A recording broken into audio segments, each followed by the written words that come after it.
Hello, welcome to my channel. ဒီ vlog မှာတော့ Germany မှာနေရင်စောင့်ထားတဲ့နာလေးတွေကို sharing လုပ်သွားမှာပါ။တကယ်တော့ Germany မှာနေမှမဟုတ်ပါဘူး။တခြားဥရောပနိုင်ငံတွေမှာနေရင်လည်းစောင့်ထားဖို့လိုမှထင်ပါတယ်။ကဲဒါဆို Germany မှာအပြင်သွားရင်ကျွန်တော်အိတ်ထဲမှာအမြဲပါတဲ့ပစ္စည်းလေးတွေကိုထုတ်ပြရင်းနဲ့စောင့်ထားတဲ့နာလေးတွေကိုအခုပဲပြောပြလိုက်တော့မယ်နော်။ဆောင်ထားတဲ့ပထမဆုံးပစ္စည်းကတော့အကျွေးစစ်ထည့်လို့ရတဲ့အိတ်လေးပါယူရိုပမှာကပတ်စံကို cash ရော coin ရောသုံးတာမို့လို့ငွေသားထည့်ဖို့ပတ်စံအိတ်အပြင်အကျွေးစီးထည့်ဖို့အိတ်အသေးတစ်ခုလည်းဆောင်ထားတင်ပါတယ်အဲ့လိုမှမဟုတ်ရင်ငွေရှင်းတဲ့အခါပြန်အပ်တဲ့ coin တွေကဘောင်းမီအိတ်ကအင်ကြီးအိတ်ကတွေနဲ့လွယ်တဲ့အိတ်တွေထဲမှာရောက်ချင်တဲ့နေရာတွေရောက်ပြီးတော့တကယ်ပြန်သုံးဖို့လိုတဲ့အခါမှာပြန်ရှာဖို့အတွက်အဆင်မပြေဖြစ်နိုင်ပါတယ်ကျွန်တော်ကတော့ coin ထည့်ဖို့အိတ်သက်မသေးချင်တာမို့လို့ဒီလိုမျိုး coin ထည့်ဖို့နေရာပါတဲ့ပတ်စံအိတ်ကိုသုံးပါတယ်အဲ့တော့ဒီအခန်းလေးထဲမှာ coin တွေပြည့်လာရင်အကျွေးစီးတွေပြန်သုံးဖို့တတိပေးသလိုလည်းဖြစ်တော့လက်ထဲမှာ coin တွေအများကြီးလည်းရှိမနေတော့ဘူးပေါ့ခင်တော်တဲ့ဆောင်လာတင်တာတစ်ခုကတော့ wet tissue ပါတခြားဥရောပနိုင်ငံတွေလိုပဲဂျာမနီက toilet တွေမှာလည်းကျွန်တော်တို့အေးရှားနိုင်ငံတွေမှာသုံးတဲ့ရေဆေးဖို့ဒီလို bidet sprayer တွေမသုံးကြဘူးဗျာ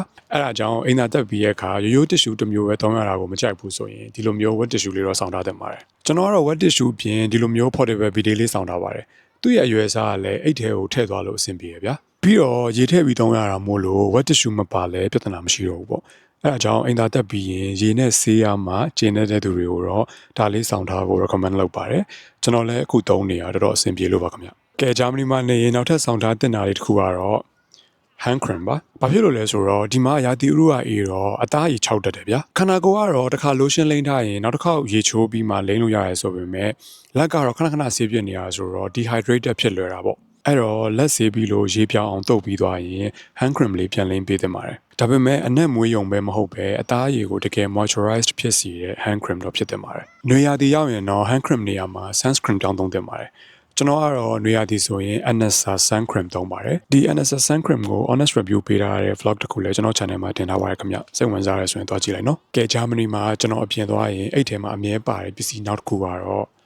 ထီးပါဒီမှာမိုးတဲကြီးမဲကြီးရွာတာမျိုးတော့တိတ်မရှိပေမဲ့မိုးနှင်းလိုမျိုးကတော့တစ်ခါတလေရွာတတ်တာမို့လို့ကျွန်တော်ကတော့အိတ်ထဲမှာဒီလိုခောက်ထီးလေးတစ်ချောင်းတော့ဆောင်းထားပါတယ်ကဲနောက်ထပ်ဆောင်းထားတဲ့တစ်ခုကတော့ရေဘူးပါအပြင်သွားရင်ရေစားတဲ့အခါရေဘူးရှောက်ဝင်နေကြမလို့အောင်ဒီလိုရေဘူးအသေးတစ်ခုကတော့ကျွန်တော်အိတ်ထဲမှာအမြဲပါပါတယ်ကဲနောက်ဆုံးတစ်ခုကတော့ခုနရေနဲ့ဆက်ပါတယ်ရာသီဥတုကအေးတော့ရေခဏခဏမစားတဲ့အခါရေသိမ့်မဲ့တော့ဖြစ်တာမို့လို့ကျွန်တော်ခန္ဓာကိုယ်က dehydrated ဖြစ်ပြီးတော့နှာခမ်းတွေခြောက်လာတတ်ပါတယ်အဲ့ဒါကိုဒီတိုင်းထားတာကြာလာရင်နှာခမ်းကွဲတတ်တာမို့လို့နှာခမ်းအဆိုဓာတ်ကိုထိန်းပေးဖို့ဒီလို lip balm လေးတစ်ခုတော့ဆောင်းထားတင်ပါတယ်ကျွန်တော်အခုသုံးနေတဲ့တစ်စိတ်ကတော့ drunk elephant ပါအခုပြသွားတဲ့ပစ္စည်းကိုမျိုးကတော့ကျွန်တော်ဂျာမနီမှာအပြင်သွားရင်အိတ်ထဲမှာအမြဲပါပါတယ်တခြားပစ္စည်းတွေလည်းရှိသေးပေမဲ့အဲ့ဒီပစ္စည်းတွေကတော့ဥရောပမှာနေမှာမဟုတ်ပါဘူးဘယ်နိုင်ငံမဲ့ရောက်အပြင်သွားရင်ဆောင်းထားတင်တာမို့လို့တက်ကြီးထုံးမပြတော့တာပါဥပမာ earphone တို့ power bank တို့ mouth spray တို့ hand sanitizer တို့ပြီးတော့ရေမွေးခွဲတည်လို့ရတယ်ဒီလို travel size sprayer ဘူးလေးတွေပေါ့ဗျာကဲဒီ vlog ကတော့ဒီလောက်ပါပဲ message တစ်ခုရလိုက်တယ်လို့ထင်တယ်ဆိုရင် like ပေးလို့ရပါတယ်ကြည့်တဲ့နယ်လို့ထင်တဲ့သူရှင်လည်း share ပေးလိုက်ပါအောင်ဗျကျွန်တော်ရဲ့ channel ကို subscribe လုပ်ရသေးဘူးဆိုရင်လည်း subscribe လုပ်ခဲ့ဖို့မမေ့နဲ့ဦးနော်ကျွန်တော်ရဲ့နောက်ထပ် vlog တစ်ခုမှပြန်တွေ့ကြမယ်ကျမ်းမာပျော်ရွှင်